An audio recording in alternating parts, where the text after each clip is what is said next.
Você sabe que situações de saúde pedem por emergência? A gente sabe que, diante de alguns sinais, muitas pessoas relutam para procurar um pronto-socorro, enquanto outras praticamente já têm uma carteirinha de fidelidade nas emergências. Mas o que caracteriza esse atendimento? Quando é necessário recorrer a um pronto-socorro? A resposta para essas e outras perguntas relacionadas a esse tema você confere aqui, agora, no Ligado em Saúde.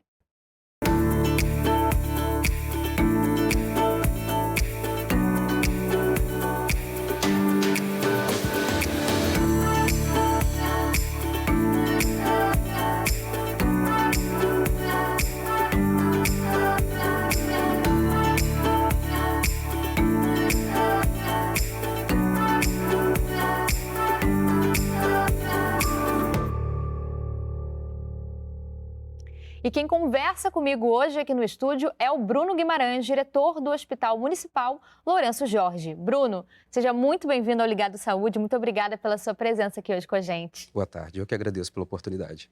Acho que para a gente começar a debater esse tema, né, emergência, quando ir? Acho que tem muita dúvida, assim, por exemplo, se urgência e emergência são a mesma coisa. São a mesma coisa? Não? Bom, na verdade, a urgência é uma condição, né, de saúde imposta a um paciente, ao qual ele deve ser avaliado pelo médico imediatamente, mas essa condição não impõe a ele uma condição de gravidade, de risco à vida. Já a emergência é o contrário, né? Na emergência, esse paciente ele corre risco iminente de vida. Então a questão aí na diferença está no risco. Exatamente. E aí, para a gente entender quais são os casos que configuram emergência, eu vou até pedir a ajuda da nossa produção para a gente colocar ali, se você puder comentar para a gente, casos que configuram emergência, né? Se puder comentar para a gente. Bom, todas essas condições, elas são condições de emergência, né? A dor no peito, ela pode ser relacionada a um infarto agudo do miocárdio, né? Ela pode evoluir com outras doenças cardiovasculares ou respiratórias. E dor no peito, que tipo de dor no peito? Olha, a dor no peito, ela existe de várias características, né? É muito comum na emergência, por exemplo, recebermos pacientes que, ao inspirar, né, ou seja, ao encher o pulmão de ar, ele refere uma dor torácica. Na verdade, essa dor, muitas das vezes, ela é relacionada a questões traumáticas ou musculares, né? Não necessariamente a uma dor de origem grave, né, relacionada ao infarto, por exemplo. Às vezes é difícil, né, identificar. Mas na dúvida, num caso desse de dor aguda, o bom é procurar uma emergência. A emergência, ela sempre está de portas abertas, né? Às 24 horas, os 7 dias da semana. Todas as emergências, elas trabalham com um sistema de acolhimento e também de classificação de risco, sempre atendendo a prioridade de acordo com a gravidade apresentada pelo paciente. Tá, vou chegar lá, mas vamos terminar então aqui. Dor no peito, acidentes graves. Que tipo de acidente? Que tipo de... Bom, qualquer acidente dito como grave, ele deve ser avaliado num hospital de trauma, né? Num hospital de maior complexidade. Claro que as unidades pré-hospitalares, que muitas das vezes compõem até mesmo a porta de entrada de alguns hospitais, né, em várias regiões, né, ou os atendimentos de pronto atendimento das UPAs, quando não, esses atendimentos, eles precisam de avaliações mais complexas, mais especializadas, e até mesmo de exames complementares, são removidos para esses hospitais para que essa demanda seja atendida. Então, em casos de emergência, o SAMU, por exemplo, ou o bombeiro, ao atender a essa demanda em uma via pública, vai ser encaminhado para um hospital geral, né, para um hospital de trauma. Sim, é isso que você fala, hospital de trauma. Qual que é a diferença, por exemplo? Às vezes eu não sei, é uma dúvida também. Ah, tem um caso de emergência. Eu vou aonde? Eu vou na clínica da família? Eu vou no hospital? Não, eu vou na UPA? Qual que é o local? Bom, na verdade, isso depende, né? É muito importante a gente estar atentos aos sinais e sintomas, né? Sintomas de menor complexidade, como uma dor de garganta, diarreia, é, é, enfim. São casos que talvez possam esperar, né? São... São, na verdade, casos como a dor de garganta, diarreia, uma dor crônica que o paciente, ele porventura venha a ter como um incômodo, ele pode procurar atendimento na clínica da família. A clínica da família, ela não atende apenas a demandas agendadas, né? Ela também tem uma demanda espontânea. e também trabalha com um sistema de acolhimento e de estratificação dos riscos. Né? Sendo de menor complexidade, de fato, esse paciente vai ser atendido na clínica da família. Caso contrário, eles acionarão um sistema de regulação, tendo em vista que a rede ela funciona de forma integrada, e esse paciente ele vai ser transferido até a rede hospitalar para uma melhor avaliação e estratificação desse risco apresentado. E aí a gente tem essas outras condições também, que é perda de consciência, falta de ar. Mais alguma outra condição que caracteriza atendimento de emergência? Olha, perda de consciência, falta de ar, o acidente grave, como falamos, a dor no peito, deve procurar o serviço de emergência. E às vezes é difícil, né? Eu mesma falei assim, tem coisas que podem esperar, mas às vezes é difícil, né? O que para um pode esperar, o que para outro não esperar? Como avaliar o que pode e o que não pode esperar? Certo. Bom, todas as unidades de saúde, elas estão preparadas para estratificar o risco dos pacientes. Então, mais uma vez, a atenção aos sintomas, sinais e sintomas é fundamental. Claro que a perda da consciência, né, um trauma grave, né, um acidente, um paciente com dor no peito, um paciente com alterações da pressão arterial ou glicêmica a níveis muito altos ou muito baixos, pode levar a certa instabilização clínica desse paciente e ele imediatamente deve procurar uma emergência. Demandas de menor complexidade, não menos urgentes, mas também como uma dor de garganta, como a gente disse, diarreia, enfim, uma dor crônica, pode ser atendido através dessa livre demanda disponível na clínica da família. Uhum. E aí, você tinha falado assim, que dentro da emergência existem prioridades, né? De que forma, né, os atendimentos de emergência, eles podem ser classificados aí, por ordem de prioridade, né? Sim. Bom, as emergências, elas possuem um sistema de acolhimento e de classificação de risco, né? O paciente mais grave, ele tende a ter uma classificação prioritária em relação aos demais. Trabalhamos com o protocolo de Manchester, aqui no município do Rio de Janeiro, composta por 5 cores, né? O vermelho é o paciente que precisa de atendimento imediato. Que é esse talvez da dor no peito, qual que seria esse paciente? O paciente com dor no peito, ele, ao entrar na unidade de emergência, ele já é acolhido e já é realizado o protocolo de dor torácica, tá? Ou seja, a estratificação através do eletrocardiograma, já para a gente Considerar ou não, né? A conseguir questão estratificar ali, né, se a dor dele é uma dor relacionada a um quadro isquêmico agudo ali, né, com repercussão a alterações de sinais vitais ou não. Por exemplo, o paciente laranja é um paciente que tem até 15 minutos para ser atendido, né? O amarelo até 30 minutos, o verde até 60 minutos e o azul, como é um paciente de menor complexidade, em até 24 horas. E dentro dessa questão, né, do atendimento, porque a gente tem a atenção primária, secundária e terciária, né? A atenção primária é menor complexidade, a porta de entrada no SUS, né? A secundária, as especialidades e a terciária, alta complexidade. Dentro de todas essas classificações, a gente tem casos de emergência em cada uma delas. Olha, na terciária, maior complexidade, não existe porta aberta para o atendimento. Então, na primária, como a gente disse, existe a livre demanda aos casos de menor complexidade. A rede de urgência e emergência ela é dividida, ela é classificada em unidade pré-hospitalar e unidade hospitalar. Pré-hospitalar composta por UPA e SER, né? Aqui no Rio de Janeiro, por exemplo. SER é o quê? SER é a Coordenação de Emergência Regional. Normalmente ela está localizada integrando o complexo hospitalar. Ela está bem na porta do hospital, atendendo as demandas clínicas, né? Clínicas e pediátricas, assim como as UPAs também. E qualquer caso de complexidade maior, esse paciente ele vai regulado para o hospital. É um sistema de encaminhamento mesmo, Exatamente. né? Agora, deixa eu te perguntar, porque a gente até brincou aqui no início do programa dizendo que tem pessoas até que têm carteirinha de fidelidade, né?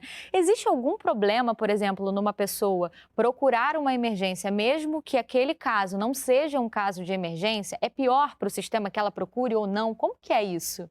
Na verdade, é ruim para o sistema e é ruim para o paciente, né? Como a gente disse, é um sistema de classificação por risco. Então, quem tem menor risco, né, ele vai ficar o tempo todo aguardando ali o atendimento dele, em detrimento àqueles outros que possuem maior risco. Logo, eles vão passar à frente, né, nessa classificação. Além disso, há uma sobrecarga dessa unidade, né, uma superlotação dessa unidade de saúde. Há um atraso também em relação à classificação de risco desses pacientes que apresentam um perfil de urgência e emergência, né? Há também, por parte dos profissionais e os recursos ali disponíveis, né? Uma concentração, uma atenção a tentar resolver, né? Essa emergência a pacientes que não demandam emergência. Então, a gente deixa de atender os pacientes com maior necessidade. Por isso que é importante estar atento a esses sinais que a gente falou, né? Da dor no peito aguda, da questão da falta de ar, da questão da consciência, né? E alguns outros. Agora, não faltou algum mais importante que eu não tenha falado ou não? Desses que eu citei. Bom, a gente falou de alterações do nível de consciência, nós falamos de trauma, né? Nós falamos de pacientes com dor no peito, né? Possivelmente vítimas de infarto, tem os pacientes com doenças vasculares cerebrais, né? Que é o famoso AVC ou Sim, AVE, né? sim. Acidentes vasculares encefálicos, que também são comuns na emergência. E temos também outras situações que normalmente já chegam à emergência após um atendimento inicial, né? Por isso a importância aí dos primeiros socorros, do atendimento do SAMU, né? Que é uma unidade de emergência caracterizado por uma unidade de emergência móvel, né? Para que dê devido atendimento a esses pacientes, vítimas de engasgo, afogamento, né? O trauma, a avaliação inicial do trauma, ela é importante para que esses pacientes consigam ter um atendimento secundário e isso prolonga aí as possibilidades, né? Você trouxe uma questão super importante, que é essa questão das noções básicas, né? Eu ia entrar num assunto aqui, mas eu vou para o intervalo e eu já volto com você. Qual a importância de noções básicas de primeiros socorros quando a emergência está relacionada a uma outra pessoa? Que noções são essas? Não sai daí, que o Ligado em Saúde volta já.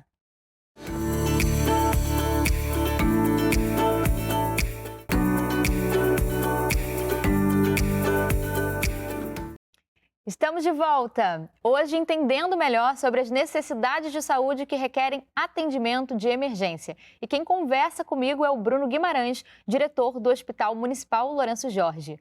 Bruno, a gente terminou esse primeiro bloco falando um pouquinho, né, dessa questão do SAMU, você até introduziu a temática das noções de primeiros socorros. Agora, quando que é aconselhado, né, recorrer ao SAMU? Em que momento acionar o SAMU?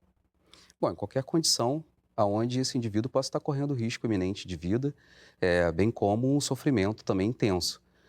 O SAMU ele possui uma central também de estratificação, né, dos casos ali apresentados, onde ele pode proceder com o atendimento ou até mesmo com as orientações devidas a um atendimento futuro para esse paciente. E aí, para recorrer ao SAMU é o 192, é isso? 192. E aí a gente estava também falando sobre, às vezes, como é importante, né, ter noções básicas de primeiros socorros pode, né, salvar muitas vezes a vida daquela pessoa. Quais são as condições que as noções básicas de primeiros socorros elas podem ser decisivas para aquela pessoa, por exemplo? Certo. Bom, os primeiros socorros são fundamentais para atendimento às pessoas a qualquer condição de risco eminente à vida. A gente tem casos recorrentes, comuns, inclusive recentes, sobre uma pessoa, né, um indivíduo que foi a óbito por conta de um engasgo. Então, E aí, no engasgo, realmente a questão das noções de primeiros socorros pode fazer toda a diferença, porque a pessoa, né, dependendo da manobra como é feita, né, ali é uma questão de segundos, pode salvar a vida dessa pessoa, né? Exatamente. Às vezes são ações simples, né, coordenadas, lembrando sempre que manter a calma, né, e a concentração em relação àquilo que o indivíduo ele sabe proceder é fundamental para se obter êxito em relação a essas noções. O que é muito difícil, né? Manter a calma num momento desse. Bom, o nosso repórter Eduardo Costa esteve no Corpo de Bombeiros para poder conferir, né, quais são as principais noções básicas de primeiros socorros. Vamos ver. Todo mundo sabe da importância que o Corpo de Bombeiros tem para a nossa sociedade, não só combatendo incêndios, salvando vidas e ensinando práticas de primeiros socorros. Por isso a gente veio aqui hoje, no quartel central do Rio de Janeiro, para levar essas dicas para vocês. Vamos lá?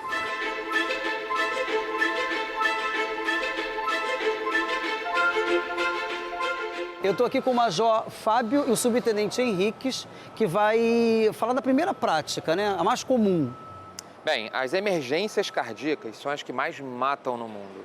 Pra gente, no dia a dia, a gente não vai tentar analisar qual é o problema que ele tem, e sim dar o tratamento igual para qualquer tipo de doença, que é o que a gente chama de reanimação cardiopulmonar. A gente vai demonstrar agora como se faz. Constatado que a vítima está desmaiada, que ela está inconsciente, a gente tem que pedir o acionamento do Corpo de Bombeiros, ligar sempre o 193, e aí você pode iniciar as manobras que a gente chama de reanimação cardiopulmonar. Bem, as mãos elas devem estar posicionadas no meio do peito e as mãos têm que estar juntas, entrelaçadas, como ele está mostrando ali.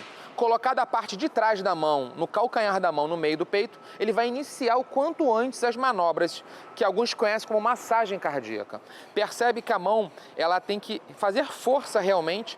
Existe uma profundidade que a gente estima de 5 a 6 centímetros, que tem que fazer essa pressão no peitoral da vítima. E a frequência é muito importante, não pode ser muito devagar e não pode ser muito rápido. Em geral, a gente recomenda fazer de 100 a 120 vezes a cada minuto. Para facilitar o entendimento, são 2 compressões a cada segundo. No caso de crianças, a utilização de 2 mãos não é recomendada, justamente porque é muita força em excesso numa criança. Então a gente vai utilizar apenas uma das mãos para fazer a compressão. Lembrando que a compressão não para. Você só vai parar a compressão quando chegar o socorro médico de emergência ou para trocar com alguém e revezar. Nunca pare de fazer. No bebê, a gente vai utilizar somente 2 dedos da mão, tá? A gente vai observar, vai verificar onde é que está a linha intermamilar do bebê. Geralmente é um pouquinho abaixo só, mas a gente pode usar como se fosse ali um dedinho abaixo da linha intermamilar. E a gente faz a compressão com 2 dedos na mesma frequência. A diferença é que no bebê, a profundidade dos dedos é um pouquinho menor, porque o bebê ele tem um tamanho menor, tá bom? A segunda situação é engasgo, né? Como é que a gente procede? Observe que ele vai tentar acalmar a vítima, ele vai realmente pedir para que ela fique calma, vai abordar e vai também pedir o socorro. Ele se posiciona atrás da vítima, as pernas levemente abertas, e ele vai buscar com a mão dele a região do umbigo. Ele vai fechar a mão, fazer um giro para cima, vai juntar a sua outra mão e agora ele vai fazer vários movimentos com bastante força em forma de gancho, como se fosse uma vírgula, para dentro e para cima da vítima, até que esse objeto seja expulso da boca da vítima. Em criança é um pouco diferente. Ele vai demonstrar agora, ele vai se agachar inicialmente, vai ficar da altura da criança. Observe que as mãos são as mesmas, a técnica é a mesma, a diferença é o posicionamento que ele fica. Vamos lá. Mesma mão, ela faz um giro para cima e ele faz as compressões junto ao próprio corpo, ali. Agora, para o bebê é um pouco diferente. São 5 tapas iniciais que a gente vai dar entre os ombros do bebê. Percebe que a outra mão dele está segurando ali a mandíbula da criança, né, o queixinho. Ele dá os 5 tapas e depois ele vira a criança e faz 5 compressões no peito. Ele vai alternar essa técnica até que a criança chore, dê algum sinal ali realmente que está respirando. Então são os 5 tapas entre os ombros e as 5 compressões cardíacas feitas no meio do peito da criança até que ela jogue esse objeto para fora. Bruno, a gente viu ali, né, muitas vezes na teoria uma coisa, na prática é outra. O que você falou de manter a calma, porque numa hora dessas a calma ela é sempre a última que aparece, né? E aí eu te pergunto, como ter acesso, talvez, a essas noções? A gente tem muita coisa na internet e tudo mais, mas na prática, como ter acesso a essas noções básicas de primeiros socorros? Bom, existem algumas instituições elas fornecem conhecimento através de cursos. A gente pode citar aqui a Cruz Vermelha do Rio de Janeiro, bombeiros, né, também, cursos profissionalizantes de instituições que também oferecem esse tipo de cursos, ONGs, universidades. Hoje nós temos a facilidade também do curso à distância, né, assim como o presencial. Qualquer pessoa pode fazer? Qualquer pessoa pode ter acesso às noções básicas, é muito importante que saibam. Isso ainda na escola ainda não tem isso, né? Ainda não.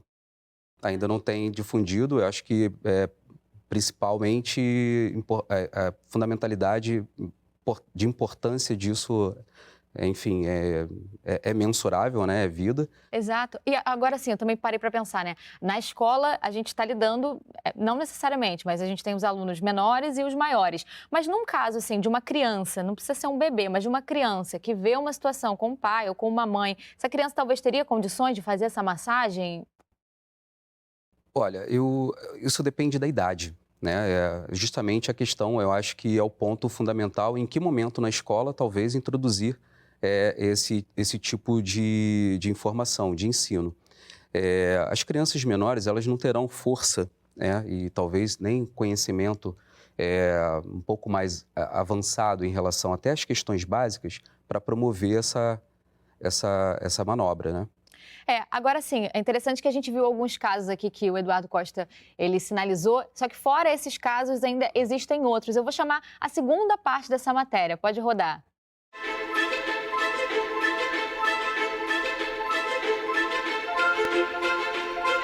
Major, aí no caso de convulsões, que são muito comuns, né? Sim, as convulsões assustam inicialmente e as pessoas muitas vezes não sabem o que fazer. Existem alguns mitos, né? Primeira coisa é não tentar segurar e conter a vítima, deixa ela ter a crise. Outra coisa muito importante também é a gente proteger a cabeça, que geralmente as pessoas perdem o controle das pernas, elas caem no chão. Outra coisa também é a gente não tentar inserir nada na boca, nem tentar puxar a língua.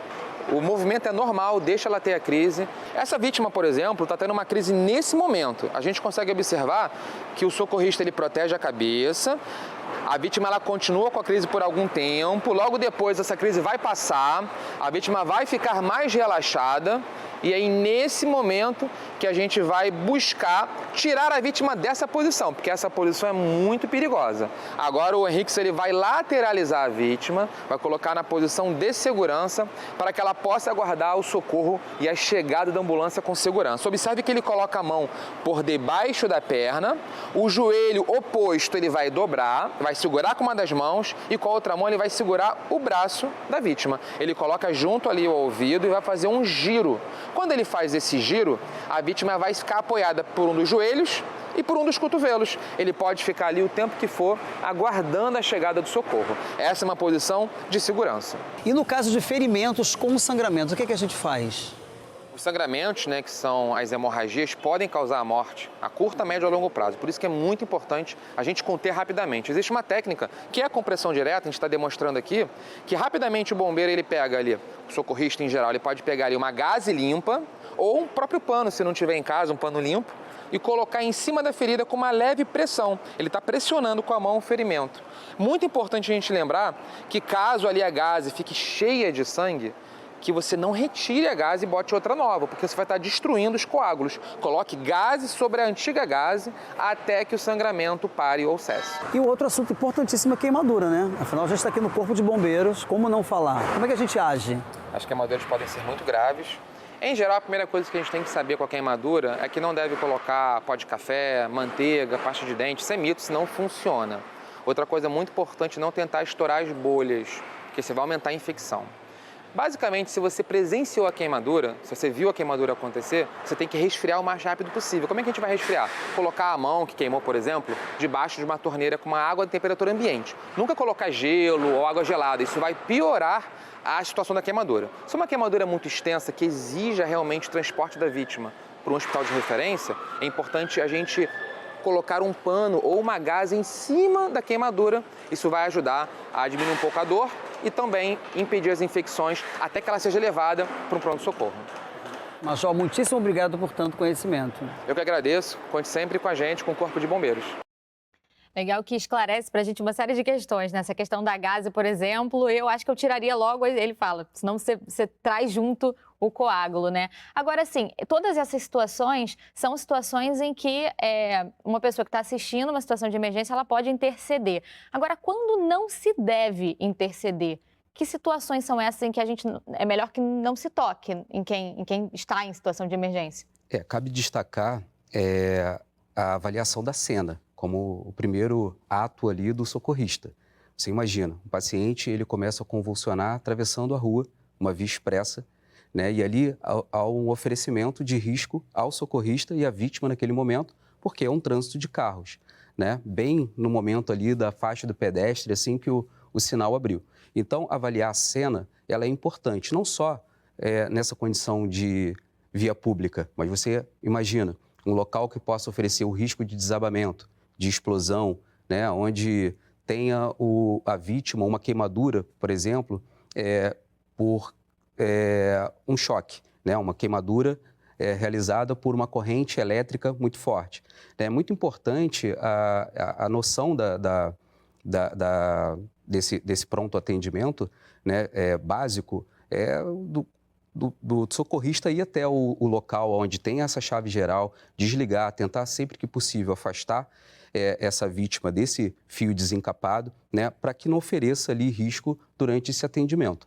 Entender esse contexto, né, é importante. A lateralização, né, como foi dito ali, ela é fundamental para que esse paciente que não tem o nível de consciência nesse momento em perfeito estado, ele não possa broncoaspirar ali secreções como saliva ou vômito, e até mesmo sangue, causando aí broncopneumonias, enfim, até mesmo sufocamento, causando aí asfixia e possivelmente uma parada cardiorrespiratória. Bruno, eu queria te agradecer, nosso tempo é super curto, a gente já foi se encaminhando para o final do programa. Muito obrigada pela sua presença aqui, por esclarecer algumas situações aqui importantes para a gente, viu? Eu que agradeço a oportunidade. E até a próxima. Até a próxima. O Ligado em Saúde de hoje fica por aqui, mas você pode rever todos os nossos programas pelo site do Canal Saúde ou pelo YouTube. E se quiser falar com a nossa equipe, você pode mandar mensagem para o nosso WhatsApp pelo número 021 99701 8122. E você também pode acompanhar o Canal Saúde pelas nossas redes sociais. E olha, a gente tem um encontro marcado, é no próximo programa. Até lá!